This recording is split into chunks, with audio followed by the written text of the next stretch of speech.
अस्सलामुअलैकुम। ધોરણ 11 વિષય વાણિજ્ય વ્યવસ્થા અને સંચાલન પ્રકરણ 6 ધંધાકીય વ્યવસ્થાના સ્વરૂપો ભાગ 2।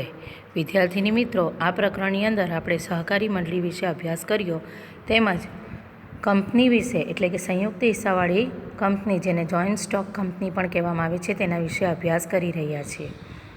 આપણે કંપનીનો અર્થ અને લાક્ષણિકતા જોઈ ગયા તેમજ તેના ફાયદા અને મર્યાદાઓ વિશે અભ્યાસ કર્યો। આજે આપણે કંપનીના પ્રકાર વિશે સમજૂતી મેળવીશું। તો જોઈએ કંપનીના પ્રકારો। કંપનીના મુખ્યત્વે 4 પ્રકાર પાડવામાં આવે છે। પ્રથમ છે ખાસ કાયદા દ્વારા અસ્તિત્વમાં આવતી કંપની, બીજું છે સભ્ય સંખ્યાની દ્રષ્ટિએ, ત્રીજું છે વર્ચસ્વની દ્રષ્ટિએ અને ચોથું છે નોંધણીના સ્થાનની દ્રષ્ટિએ। જેમાં ખાસ કાયદા દ્વારા અસ્તિત્વમાં આવતી કંપનીનો કોઈ પેટા પ્રકાર નથી, પરંતુ સભ્ય સંખ્યાની દ્રષ્ટિએ 3 પેટા પ્રકાર પડે છે: જાહેર કંપની, ખાનગી કંપની અને એક વ્યક્તિની કંપની। એ રીતે વર્ચસ્વની દ્રષ્ટિએ 3 પ્રકાર પડે છે: સરકારી કંપની, શાસક કંપની અને ગૌણ કંપની। અને નોંધણીના સ્થાનની દ્રષ્ટિએ 2 પ્રકાર પડે છે: ભારતીય કંપની અને વિદેશી કંપની। તો ફરીવાર સભ્ય સંખ્યાની દ્રષ્ટિએ 3 પ્રકાર અને તેમાં જાહેર કંપનીમાં 3 પ્રકાર, ખાનગી કંપનીમાં 3 પ્રકાર પડે છે। એ રીતના આ આખું ચાર્ટ તમારે ધ્યાનમાં લેવાનું છે અને હવે વિગતવાર તેની દરેકની સમજૂતી મેળવીશું। પ્રથમ છે કંપનીના પ્રકારોમાં ખાસ કાયદા દ્વારા અસ્તિત્વમાં આવતી કંપની। આ ખાસ કાયદો ક્યાં પસાર કરવામાં આવે છે? તો સંસદ સભામાં કે વિધાનસભામાં ખાસ કાયદો પસાર કર્યા બાદ જે કંપની અસ્તિત્વમાં આવે છે તેવી કંપનીને ખાસ કાયદા દ્વારા અસ્તિત્વમાં આવતી કંપની કહેવામાં આવે છે। જેમ કે ઉદાહરણ લઈએ તો LIC એટલે કે life insurance corporation of India અને RBI એટલે કે રિઝર્વ બેંક ઓફ ઇન્ડિયા તે સંસદ કે વિધાનસભાના ખાસ કાયદા દ્વારા અસ્તિત્વમાં આવેલી કંપની છે। બીજો મુખ્ય પ્રકાર છે સભ્ય સંખ્યાની દ્રષ્ટિએ।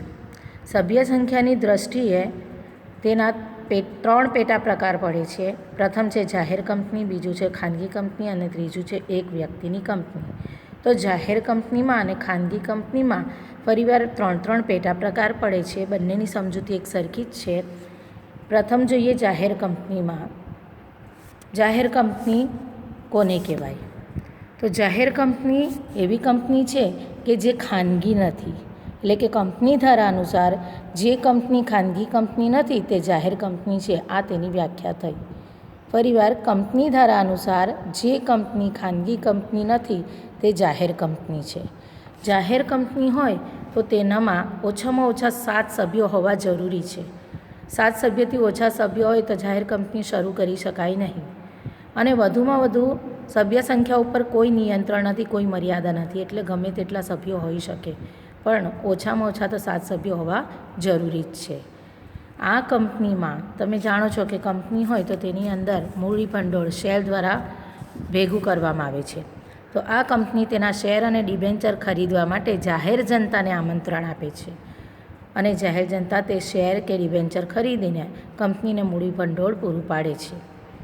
જાહેર જનતાએ જે શેર ખરીદ્યા છે તેની ફેરબદલી માન્ય શેર બજારમાં સરળતાથી કરી શકાય છે। શેરની ફેરબદલી ઉપર નિયંત્રણ નથી, એટલે કે શેર હોલ્ડરને જ્યારે નાણાંની જરૂરિયાત ઊભી થાય ત્યારે તે શેર હોલ્ડર માન્ય શેર બજારમાં જઈને પોતાના શેર વેચી શકે છે અથવા તેને અનુકૂળતા હોય તો વધારાના શેર ખરીદી પણ શકે છે।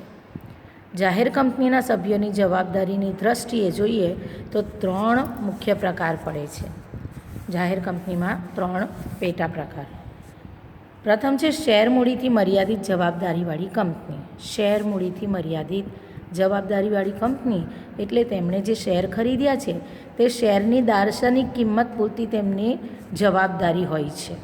એટલે કે જ્યારે કંપની ફડચામાં જાય કે વિસર્જન કરવાનો સમય આવે અને કંપનીના દેવા કંપનીની મિલકતો કરતાં વધારે હોય તો આ સભ્યોએ ફક્ત અને ફક્ત પોતે ખરીદેલા શેરની દાર્શનિક કિંમત જેટલી રકમ જ જતી કરવી પડે છે, તેની ઉપર તેમણે 1 રૂપિયો પણ ચૂકવવો પડતો નથી।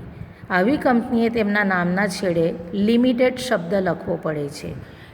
યાદ રાખી લઈએ, જાહેર કંપનીએ પોતાના નામની પાછળ અને તે શેર મૂડીથી મર્યાદિત જવાબદારીવાળી કંપની હોય તો તેની નામની પાછળ લિમિટેડ શબ્દ લખવું જરૂરી છે, કારણ કે તે લિમિટેડ એટલે મર્યાદિત જવાબદારીવાળી કંપની છે એટલે લિમિટેડ શબ્દ લખવો પડે.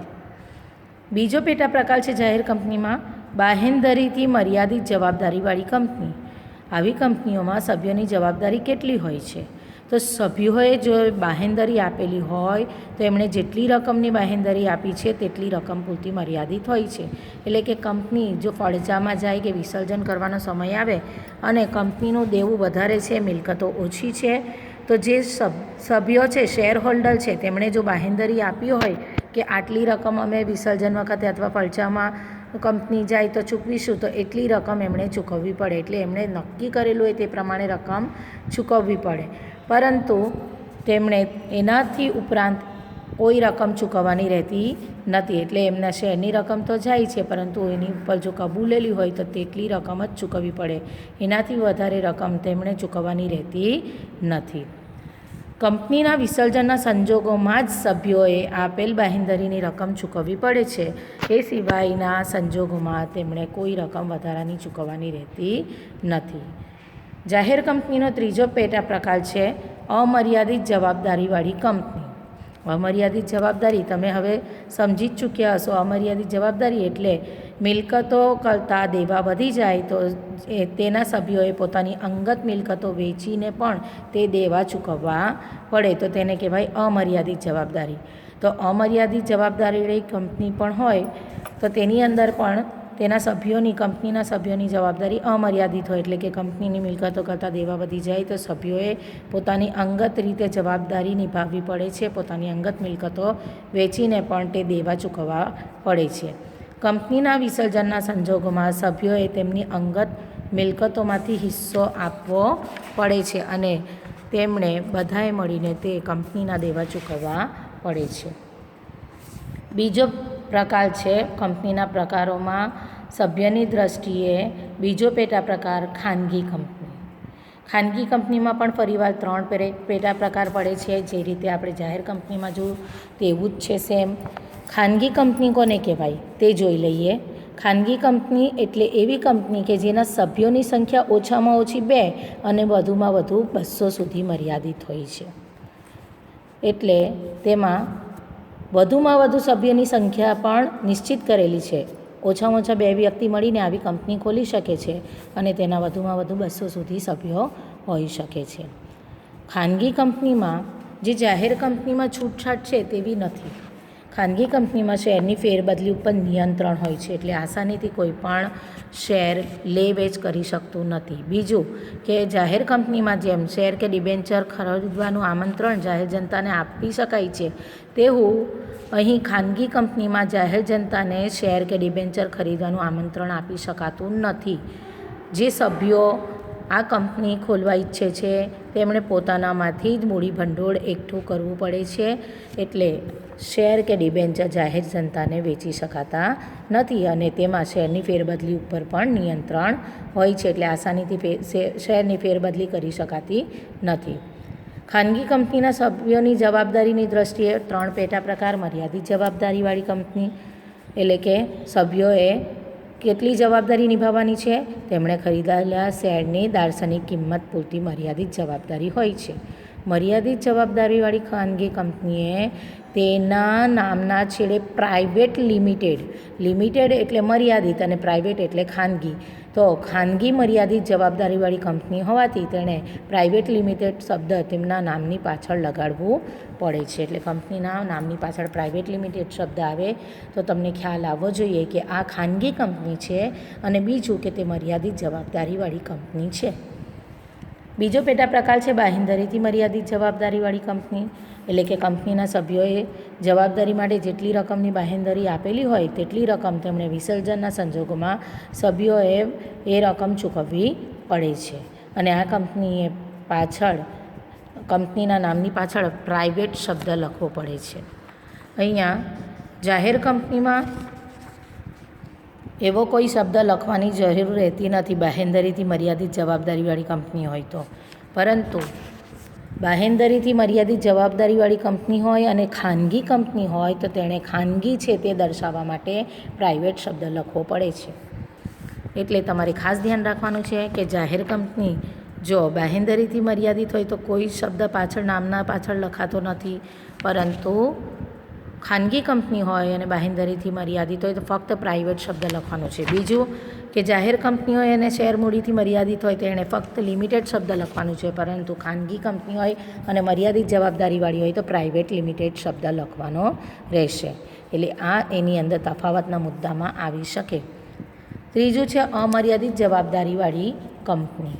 કંપનીના સભ્યોની જવાબદારી અમર્યાદિત, તેના વિશે અભ્યાસ કરી જ લીધો છે. કંપનીની મિલકતો કરતાં દેવા વધી જાય તો સભ્યોએ પોતાની અંગત મિલકતો વેચીને પણ તે જવાબદારી નિભાવવી પડશે, તે દેવા ચૂકવવા પડશે. કંપનીના વિસર્જનના સંજોગોમાં સભ્યોએ તેમની અંગત મિલકતો વેચવી પડે અથવા તેમાંથી એમનો હિસ્સો આપવો પડે. આ કંપનીના નામમાં પણ પાછળ પ્રાઇવેટ શબ્દ લખવો જરૂરી છે. એટલે ખાનગી કંપની હોય તેમાં પછી તે મર્યાદિત જવાબદારીવાળી હોય, બાહેંધરીઓથી મર્યાદિત જવાબદારીવાળી કંપની હોય કે અમર્યાદિત જવાબદારીવાળી કંપની હોય, ત્રણેયમાં પ્રાઇવેટ શબ્દ તો આવશે જ, કારણ કે તે ખાનગી છે.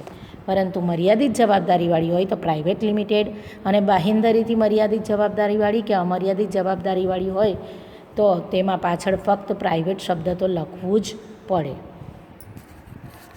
ત્રીજો પ્રકાર તેનો છે એક વ્યક્તિની કંપની. સભ્ય સંખ્યાની દ્રષ્ટિએ ત્રીજો પ્રકાર એક વ્યક્તિની કંપની. એક વ્યક્તિની કંપની એટલે કોઈ એક જ માણસ કંપની ખોલે અને તેનો સંચાલન કરે તો તેને એક વ્યક્તિની કંપની કહેવાય છે. એક માણસની કંપની એટલે એવી કંપની કે જેમાં એક વ્યક્તિ સભ્ય તરીકે હોય. એક વ્યક્તિની કંપનીમાં સંચાલક હોય તેવા એક સભ્ય સાથે કરાર કરી શકે છે. એક વ્યક્તિની કંપનીમાં આવી વ્યક્તિની લેખિત સંમતિ જરૂરી છે. આ કંપની જ છે એટલે કંપનીની નોંધણી કરાવવી ફરજિયાત છે, તે આપણે જાણીએ છીએ, ભલે તે એક વ્યક્તિની છે.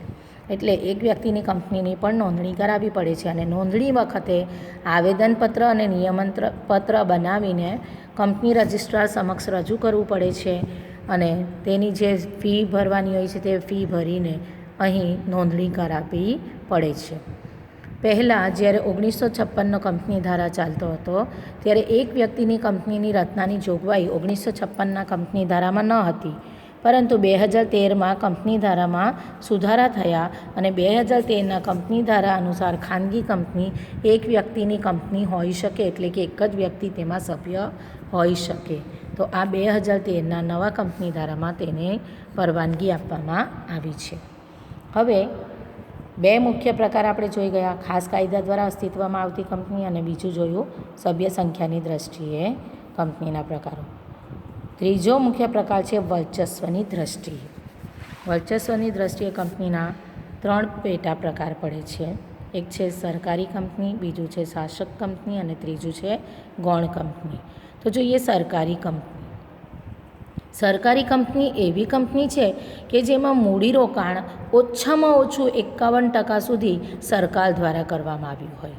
એટલે જે કંપનીમાં સરકારના હસ્તક મૂડીરોકાણ થયું હોય અને તેમાં ઓછામાં ઓછું 51%થી વધુ હોઈ શકે, પરંતુ તેનાથી ઓછું હોઈ શકે નહીં, તો તે મૂડીરોકાણ સરકાર દ્વારા થયું હોય તો તેને સરકારી કંપની કહેવામાં આવે.